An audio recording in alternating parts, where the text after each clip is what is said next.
interrogative statement or question. That means the statement that is applied for asking question is said to be the statement or question. इसको हिंदी में बोल सकते हैं कि वैसा कथन जिसका प्रयोग प्रश्न पूछने के लिए किया जाता है उसी को इंटेरोगेटिव स्टेटमेंट, सेंटेंस या फिर क्वेश्चन स्टेटमेंट कहा जाता है. According to formation of interrogative statement can be studied under three paths. First is known as direct question, second is known as indirect question and third is known as formative question. तो मतलब ये है, सबसे पहले बात हम लोग समझे कि जो फॉर्मेटिव ऑफ क्वेश्चन है इसको तीन जो है भागों में डिवाइड किया गया है. सबसे पहला है डायरेक्ट क्वेश्चन. सबसे पहला फॉर्म है डायरेक्ट क्वेश्चन. दूसरा है इनडायरेक्ट क्वेश्चन और थर्ड है फॉर्मेटिव क्वेश्चन. अब ये तीनों पार्ट्स को हम लोग बारी बारी से यहाँ पे स्टडी करेंगे इसके बारे में, जैसे क्या इसके अंतर्गत पॉइंट आ सकता है, तो इन चीज़ों के बारे में हम लोग पढ़ेंगे. जिसमें सबसे पहला पॉइंट है डायरेक्ट क्वेश्चन. डायरेक्ट क्वेश्चन का मतलब होता है the question that has asked directly is said to be the direct question. मतलब डायरेक्ट क्वेश्चन के अंतर्गत जितने भी जो वर्ड्स आते हैं इसमें WH फैमिली वाले वर्ड्स को शामिल किया गया है. जैसे who, whom, which, whose, why, when, how, ये सारे के सारे जो WH फैमिली या WH वर्ड कहा जाता है इसको इसके अंतर्गत शामिल करते हैं. तो चलिए सबसे पहले इसको हम लोग यहाँ पे पहले देखते हैं, फिर आगे चलते हैं. Direct question.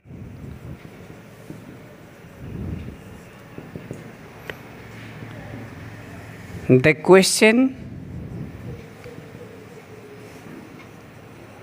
that has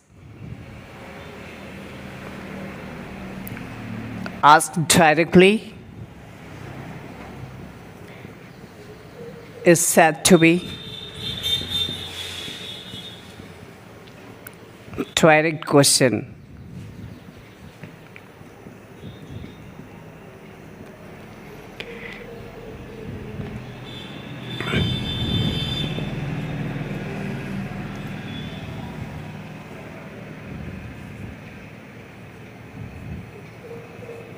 For person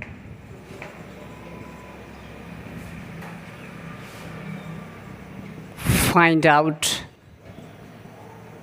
the subject. Whom for person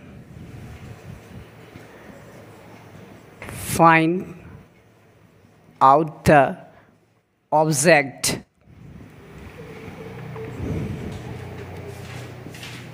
Whose for person or thing.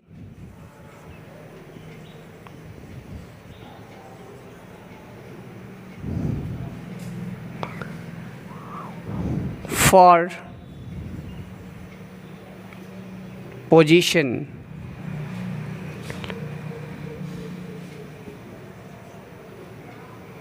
Which for selection. When for time. Why for reason. How for method. Interrogative statement को जो आपने डिवाइड किया है इसके according to first point यहाँ पे direct question की बात आती है. Direct question, that means the question that has asked directly is said to be direct question. मतलब वैसा प्रश्न जिससे आप सीधे सीधे किसी से पूछते हैं, है ना, वैसे वाले प्रश्न को हम लोग डायरेक्ट क्वेश्चन कहते हैं।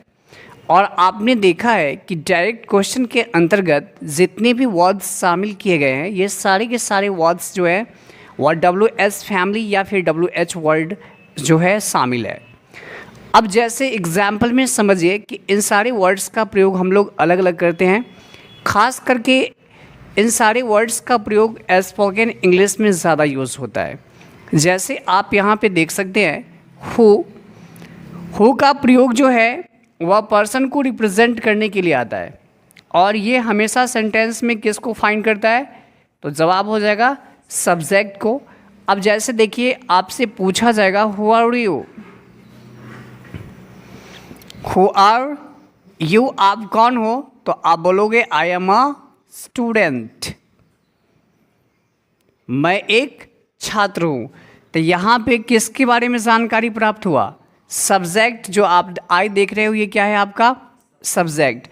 तो जब भी आप हु से क्वेश्चन अगर अराइज करते हैं तो इस कंडीशन में आपको सेंटेंस में किसके बारे में जानकारी मिलता है, तो सब्जेक्ट के बारे में।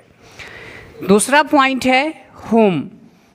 अब जैसे किसी भी सेंटेंस में अगर होम से आप क्वेश्चन अराइज करते हैं तो आपको सेंटेंस में हमेशा ऑब्जेक्ट के बारे में जो है जानकारी प्राप्त होता है। जैसे होम डू यू सस्पेक्ट, आपको संदेह किस पर है, तो आप किसी न किसी क्या करते हैं, सेकंड वाले पर्सन्स की बात करते हैं। इसके बाद यहाँ पे हुज की बात आती है।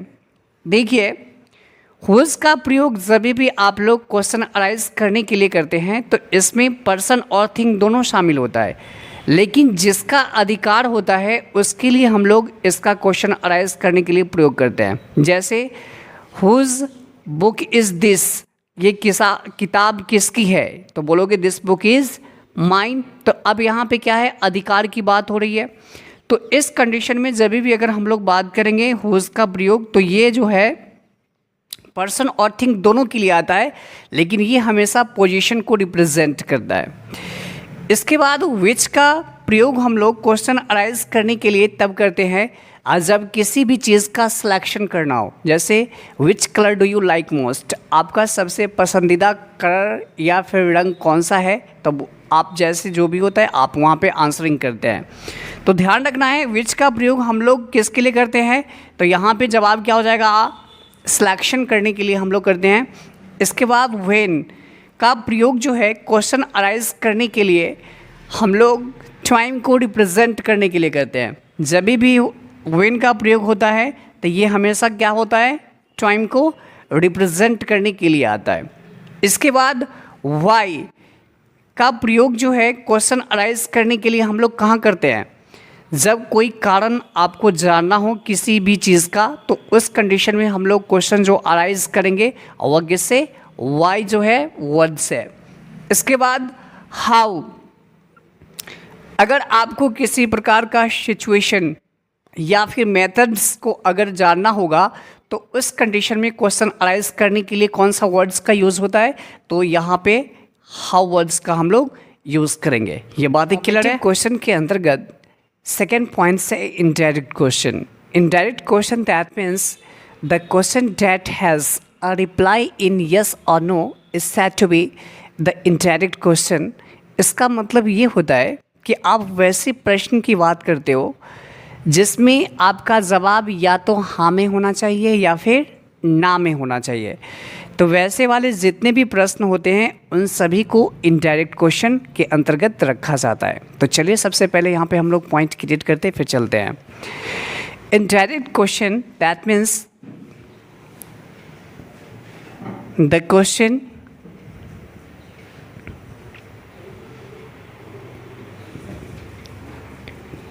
that has a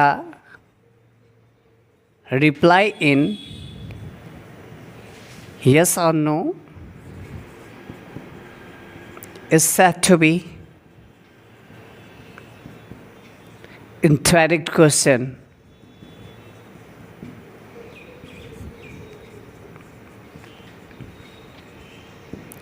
such as can you solve this? Can you solve this? अब जैसे आपसे यहाँ पे एक क्वेश्चन ही अराइज किया गया, कैन यू सॉल्व दिस, क्या आप इसे बना सकते हैं या समाधान कर सकते हैं? अगर आप में कैपेबिलिटी होगा तो आप क्या बोलिएगा? Yes I can solve this easily, या फिर आप जैसे है वो लिख सकते हैं। ये बातें क्लियर है? या फिर अगर आपको नहीं कैपेबिलिटी होगा, आप योग्य नहीं है, एबल नहीं है, तो आप बोलिएगा no I can't solve this easily. ये बातें समझ में आ रही है? तो अब जैसे आपने देखा कि यहाँ पे ये जो क्वेश्चंस की अराइजिंग का जो पॉइंट है, इसका रिप्ले हमेशा किस में मिल रहा है? या तो यस में मिल रहा है या फिर नो में मिल रहा है। तो जितने भी क्वेश्चन के फॉर्मेटिव होंगे जिसमें आपसे क्वेश्चन किया जा रहा हो और उसका जवाब या तो यस या नो में मिले, वो सारे क्वेश्चन के फॉर्मेटिव किसके अंतर्गत आएंगे? तो ये जवाब हो जाएगा इनडायरेक्ट क्वेश्चन। ये बातें क्लियर है? जो इनडायरेक्ट क्वेश्चन है उन सारी स्टेटमेंट की शुरुआत अक्सर जो है एक्सिलरी वर्ब या फिर हेल्पिंग वर्ब से होती है। और आपने यहाँ पे देखना है कि जैसे ये सेंटेंस में सब्जेक्ट है, सब्जेक्ट से पहले क्या रखा गया? वर्ब है, और ये वर्ब जो है आपका हेल्पिंग या फिर एक्सिलरी वर्ब है। तो वैसे वाले जितने भी स्टेटमेंट होंगे वह सभी के सभी जो है या तो एक्सिलरी वर्ब या फिर हेल्पिंग वर्ब से स्टार्ट होता है। क्लियर है? नोट लिखिए पॉइंट। तो चलिए फिर हम लोग मिलते हैं नेक्स्ट वाली वीडियो के साथ। आज के लिए इतना ही। Please take care.